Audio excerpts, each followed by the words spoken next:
How many reports? How many sightings? How many stories does it take before we start truly asking ourselves, could this be true? The stories that we're going to talk about today made it on this list because I actually started asking myself that very question. What is good, my friends? My name is Nicholas Playlog, and in this video we're going to be looking at the top 5 scary demons that might be real.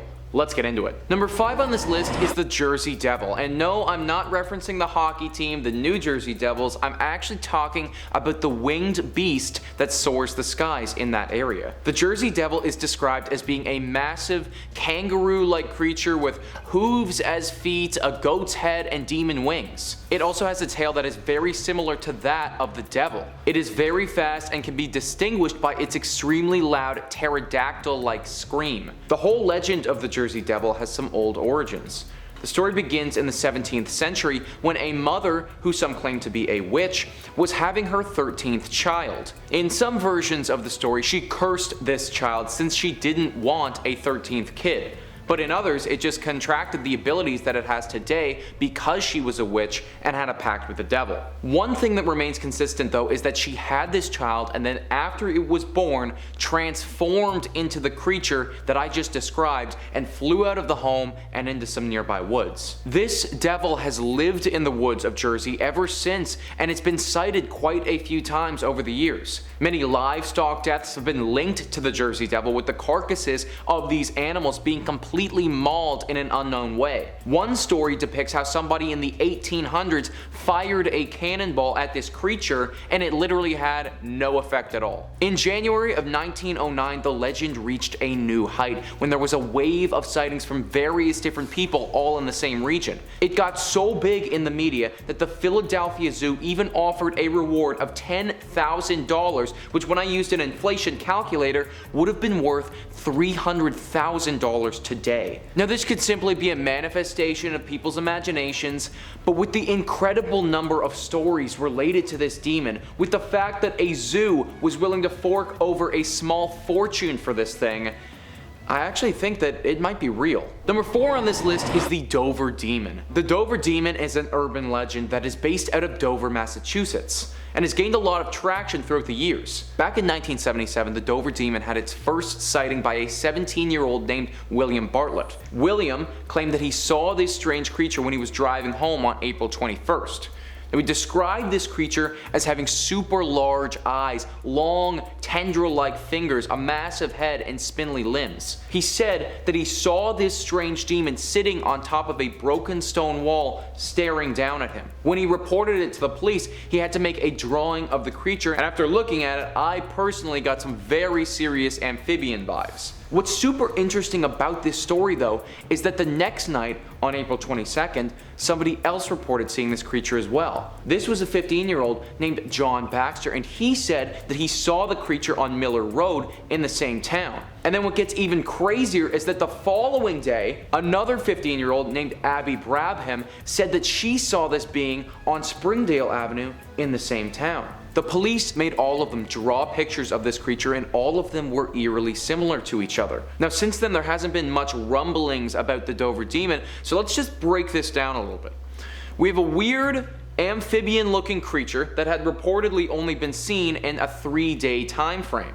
Now to me, this screams one of two things. Number 1, it's a few teenagers, they're pulling off a prank on the town, they want to have a little fun. Okay, that's possible. Or number 2, maybe it's aliens. An alien comes to Earth, investigates a little bit, and then after investigating, leaves and has never been seen again. Personally, aliens are something that I can actually get behind, and the narrative to me in this instance would actually make a lot of sense. Again guys, it could totally be a bunch of teenagers making something up about a demon, or maybe it could be aliens. Let me know in the comments, guys, who you got, teenagers or aliens? What's your money on? Number 3 on this list is the New Hampshire Woods Devil. Now, first thing about this creature is that it may not be a singular being, but actually an entire species in itself. The Woods Devil, or devils, are found in the deep forests of New Hampshire. These are very sizable creatures ranging from roughly 7 to 9 feet in height and are also very hairy. Now, when I was first reading this, I'm gonna be completely honest, I was like, alright, 7 to 9 feet, super hairy, well that's just a bear, nothing demonic here. but where they differ from bears is just how thin they are for their height. They're said to be rather lanky creatures with really long fingers and fingernails. Sightings of these beasts have been going on for quite a while as well, with reports going back almost 100 years all the way to the 1930s. Now, for a long period of time, people thought that they were dealing with Bigfoot in regards to these creatures. However, it is now believed that they are either a descendant of Bigfoot or a subspecies. Their hair is really notable as well because it's actually gray. This allows them to blend into their environment extremely well and camouflage themselves from predators or hunters. This also works extremely well with their temperament because it's believed that these wood devils are pretty calm creatures. People have reported running into them before, but I couldn't find any explicit reports of these beings attacking humans or hunting humans down like some other demons. In fact, for the most part, people have said that they've watched these creatures hide from them by camouflaging themselves up against a tree or simply just running away entirely. It feels like these wood devils actually have a decent amount of validity to them based on the amount of sightings that have happened over the years. Now, this entry made it into the video because they are literally called the wood devils, but personally I think that we need to change that. How do we know that these timid creatures aren't just another animal that we've discovered in the woods? Why have we connected them to the demon world? Personally, I'm super interested to see how the story of these wood devils develop as more sightings and more information comes to light.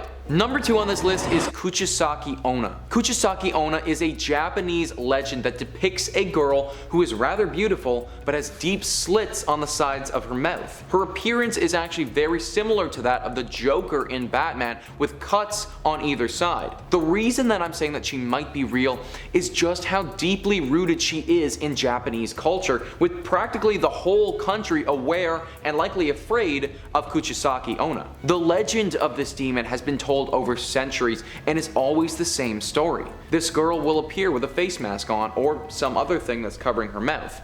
She will then ask you, "Do you think I'm beautiful?" Most of the time, the person being asked would respond with a resounding yes. She would then pull off the mask and ask the question again. Any hesitation, any wavering on your part not to once again repeat that resounding yes would result in her slitting your mouth open like hers and then killing you on the spot. If you search her up on the internet, there are hundreds of stories of sightings, theories on how to survive her, just general explanations talking about her origins. It's for this reason that I honestly think that she might be real, or at least a portion of the story has to be. This level of mass hysteria, it doesn't come from thin air. Could I believe that maybe a woman who had scars on her face or her mouth killed somebody, and then that story got exaggerated to the point that we have it today?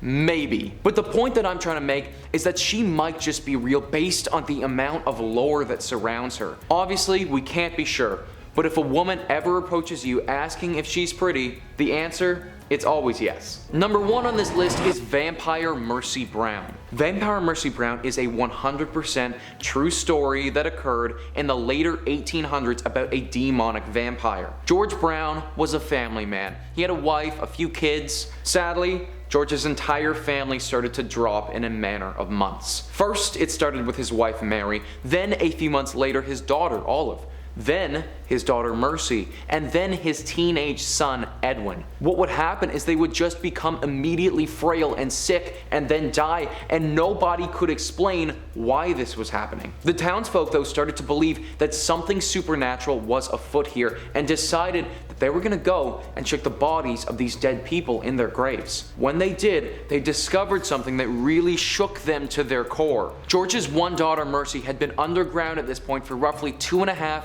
to 3 months. When they opened up her grave though, she didn't look like she'd been there for more than a day. Her hair looked luscious, her fingernails had grown, she looked like she had fresh blood flowing through her veins. This discovery confirmed what the townsfolk had suspected though. They believed that George's family was being targeted by a demonic vampire and were slowly being killed off by it. When they discovered Mercy in the state that she was, it was clear that she had been turned and now she was operating as a vampire and waking up at night to feast on the blood of the living. They quickly took Mercy and cut open her chest and burned her heart so that her demon spirit was dead for good and gone from the world of the living. However, they never were able to find the initial vampire that was causing this problem in the first place. The discovery of her body as it was is all completely true as well, with no one being able to have a proper explanation for how she could possibly be kept in that condition. The only logical answer was that Mercy Brown was an undead vampire, and if the townsfolk wanted to stay alive, they had to put her to rest for good. Well, there you have it, guys. That is our list of the top 5 scary demons that just might be real.